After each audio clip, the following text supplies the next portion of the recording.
Ce sont des phénomènes de subduction de l'esprit qui font qu'il y a des choses qui réapparaissent pendant le sommeil et qui sont là pour nous permettre de réfléchir, quoi. Mes origines, elles disent parfois j'ai des rêves en créole. J'ai pas toujours des rêves en français, ça dépend des jours, mais ça me permet de les traduire. Parfois je rêve que je suis dans une île et je suis pas sûre que ce soit Cuba ou Haïti, mais je suis sûre que c'est pas la France. Et inversement, quand je suis dans un bâtiment, je sais que c'est pas Haïti ou voilà. Je pense qu'on a besoin de rêver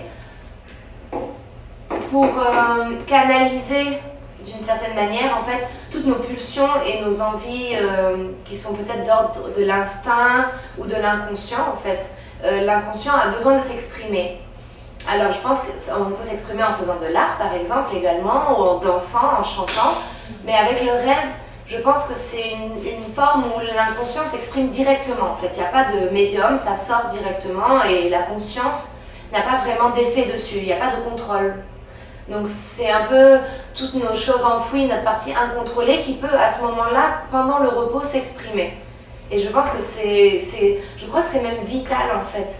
Je pense qu'il y avait des études qui étaient faites comme ça, où ils avaient découvert, ou je sais plus, que si on ne rêvait pas, jamais, peut-être qu'on mourrait en fait, ou voilà, que le rêve en fait fait vraiment partie intégrante de la vie et de la santé mentale en fait. On a besoin de rêver. Après, comment ça fonctionne exactement, je sais pas trop. Mais je crois que c'est vital en fait de rêver. Ouais. Pourquoi je rêve? Je pense qu'on rêve toutes les nuits et qu'on s'en souvient pas forcément parce que ça dépend de la façon dont tu vas te réveiller, l'heure à laquelle tu vas te réveiller et je sais pas, peut-être la violence du rêve. There are a lot of things that are said about dreams. There are people that you can go to and they'll interpret your dreams, and you know the myth about the gypsy people, where you go and they I had this dream last night. Yes. What did you dream? I dreamt a horse. Well, that horse is an angel. Like if you ask my grandmother, if you tell her your dreams, she will say, for example, that red means a news. So you will have a news. It doesn't matter what sort of news it is, if it's bad or good. If you dream of water, it's something bad will happen. On dit souvent qu'on rêve ce qu'on vit et on rêve des choses de quoi on pense beaucoup.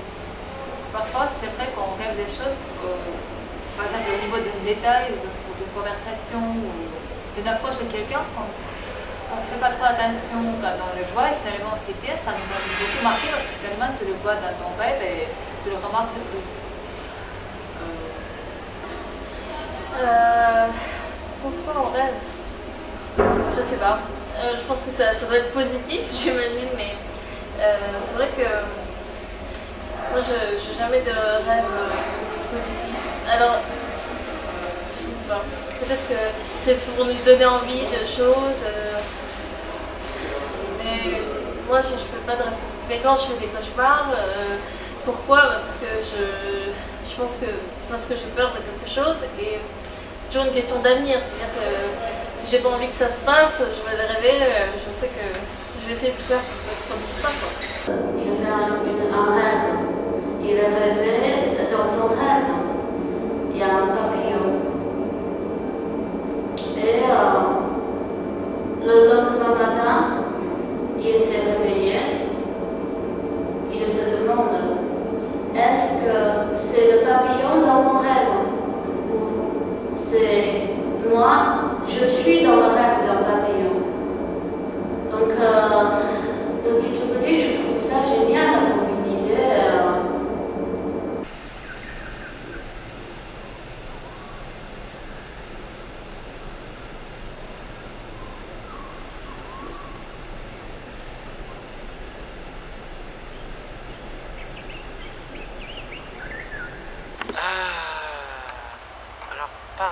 exemple, cette nuit, alors j'ai fait un rêve. Alors l'histoire en fait est toujours très bizarre ou très décousue, mais il y avait des images assez fortes. En fait, il y avait des histoires un peu d'enlèvement, de poursuite.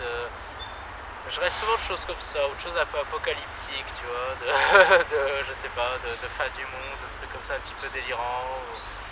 Après, c'est vrai qu'il y a des rêves qui me laissent des sensations assez fortes, même dans on va dire, le matin. Je pense que c'est vrai, ça conditionne énormément l'humeur.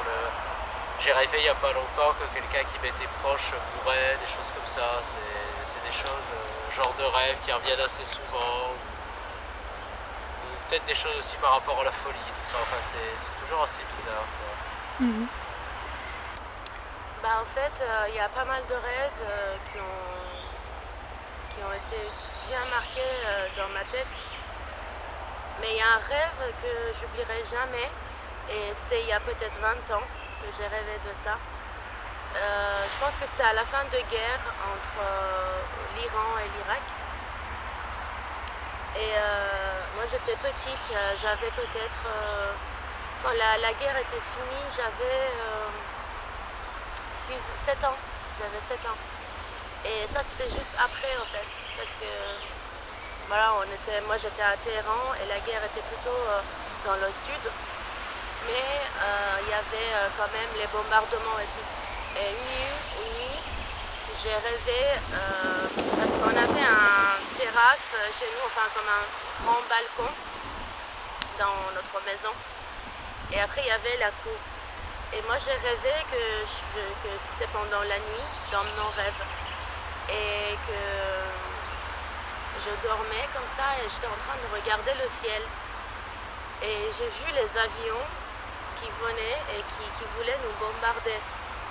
Et ça m'a vraiment traumatisée parce que j'étais très petite et j'avais tellement peur de guerre qui m'a beaucoup marquée.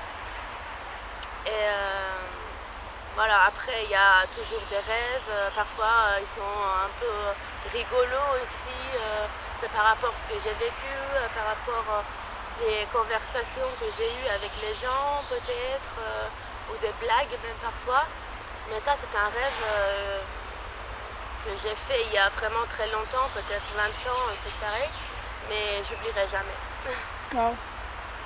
Dans ce rêve, j'ai parlé du rêve de devenir danseuse professionnelle et plus précisément de danser pour Pina Bausch, donc qui est décédée il y a 2 ans. En juin 2009, il me semble. Ouais, voilà, juin 2009. Donc, c'était une grande chorégraphe et danseuse allemande, il me semble. Donc voilà, une chorégraphe contemporaine. Et donc, en fait, j'ai fait 16 ans de danse classique et modern jazz. Et j'ai fait pas mal de stages de danse où les styles de danse étaient assez variés.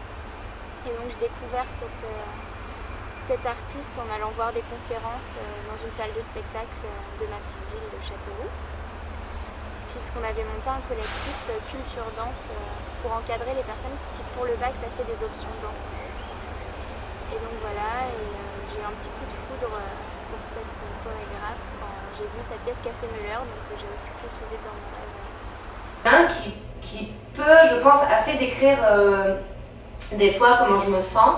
C'est un rêve que j'ai fait, je m'en suis souvenue toute ma vie en fait, j'avais je crois 5-6 ans, 6 ans, j'étais très petite.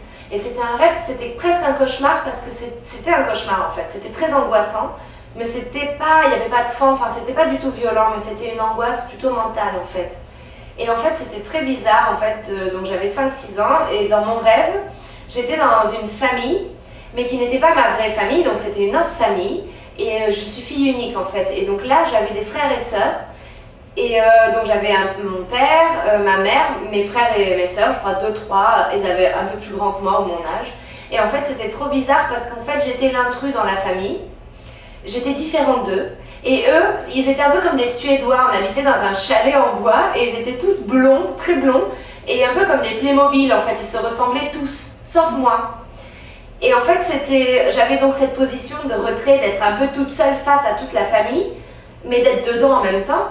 Et le rêve était très angoissant parce qu'en fait, je sentais que ma famille, mais ma fausse famille, savaient que moi-même, je savais que je n'appartenais pas à la famille, et moi, je savais que eux savaient que je ne faisais pas partie de la famille, mais qu'on ne disait rien. Et du coup, c'était un truc vraiment en tension, où en fait on était ensemble, mais en même temps, au moindre instant, tout pouvait déraper, se casser, comment dire, voilà, mes parents n'étaient pas mes parents, donc c'était un peu comme être au centre du cyclone, en fait, dans un environnement dangereux, et pourtant tout paraît bien, tout le monde est blond, tout le monde sourit, tout a l'air parfait, mais en fait, c'est une espèce de chaos, en fait, tout est prêt à s'effondrer.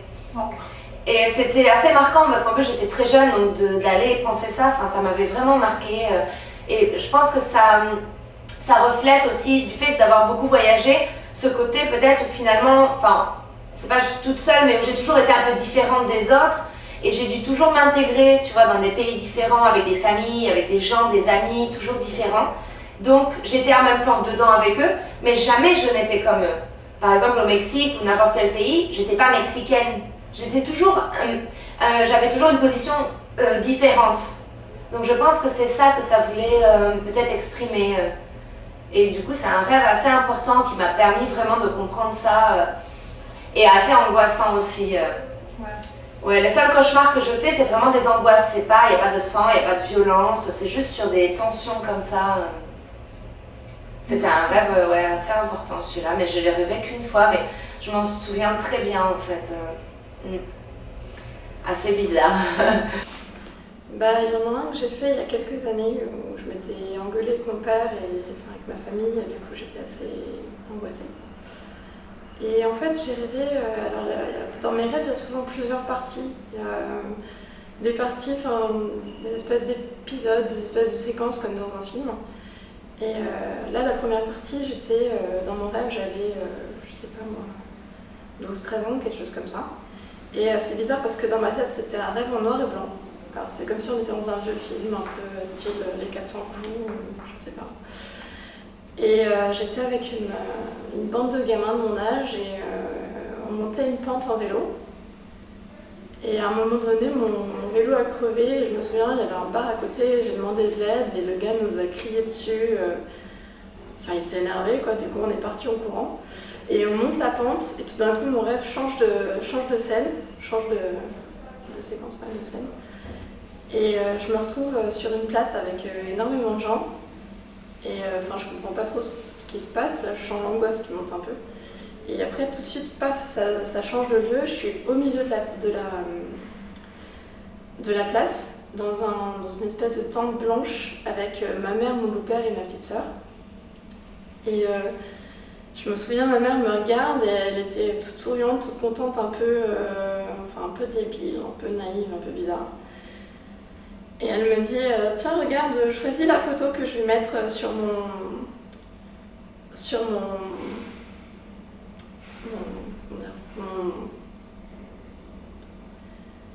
j'arrive pas à parler. mon poteau de pitance, tu sais, le poteau de pitance pour assassiner les gens, quoi. Et en gros, elle me demandait quelle photo je préférais d'elle pour qu'elle le mette dessus. C'est assez macabre.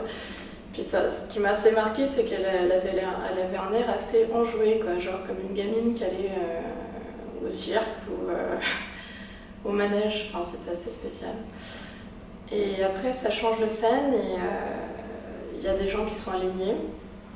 Et il y a ma mère, mon beau-père, et je me réveille quand ma mère se fait tirer dessus. Voilà. Je rêve beaucoup de ma mère, mais c'est normal parce que je l'ai perdu devant. Si tu veux, c'est le seul moyen de la voir. Si tu veux, ça fait très mal parce que soit je la vois déjà malade, soit je comprends qu'elle est morte, mais qu'elle est maintenant, qu'elle est quand même avec moi. Et du coup, je la demande si... je la demande, je lui dis jamais dans mon rêve comme si je sais qu'elle est morte. Si tu veux, c'est difficile à comprendre. Mais comme je sais le message qu'elle veut me passer, comme s'il y a une vie après la mort. J'espère bien que ça existe. Je ne peux pas dire que ça n'existe pas, parce que quand même, ça arrive souvent, c'est que c'est les...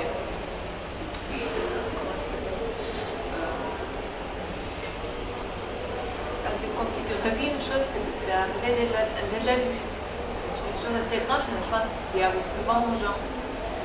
Et parfois je me dis, tiens, peut-être que j'étais un enfant quand j'étais ici, du coup je ne me rends pas compte si j'ai vu la même chose. Parfois ça peut être le même geste, la même conversation, tu te demandes, mais qu'est-ce que ça m'est arrivé, peut-être pas avec la même personne, comment ça se fait.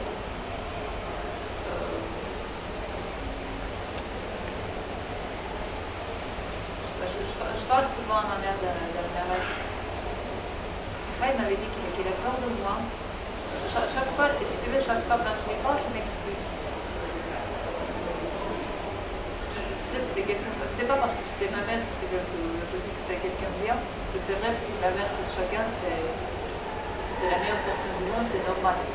Mais après, le fait que j'étais quand même enceinte pendant ces dernières 2 ans parce que j'étais partie pour mes études, puis je cherchais du boulot, finalement j'ai continué mes études ici, finalement c'était mal passé, puis je suis restée encore. Je me reprochais beaucoup de ne pas avoir rentré tout de suite après mon diplôme. Ou sinon, tu sais, c'est vrai, j'en fais là des contraintes, c'est l'argent aussi et tout, mais ce sont des choses que tu ne te pardonnes pas après. Bah, je sais bien qu'elle ne m'aurait pas le reproché, mais tu sais, c'est difficile de se pardonner soi-même aussi. Je pense que c'est l'angoisse qui est dans moi, tu vois, comme si elle m'embête de l'intérieur. Je sais bien que les gens, tu sais, ma famille, on a des relations très particulières et hyper proches. Je pense beaucoup plus proches qu'il faut peut-être avoir en famille. Mais au bout de moment, c'est pas comme si c'était un film que tu ne vois pas le rendre en fait.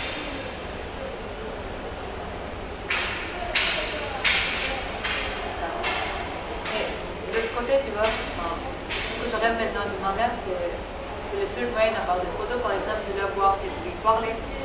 Pas comme en vrai, mais tu sais, quand tu rêves, c'est ça aussi. Souvent, personnellement, quand je rêve, c'est comme vraiment du réel. Tu te rends pas compte que tu dors. Et quand le rêve, c'est toujours tellement grave, tu as l'impression que tu ne pourras rien changer. Mon last dream. My last dream. Mon père m'a dit, il y a une maison en Tchéco. Il y a des 2 tigres là-bas, et dont un enfant et un bébé. Il me demandait que tu m'occupes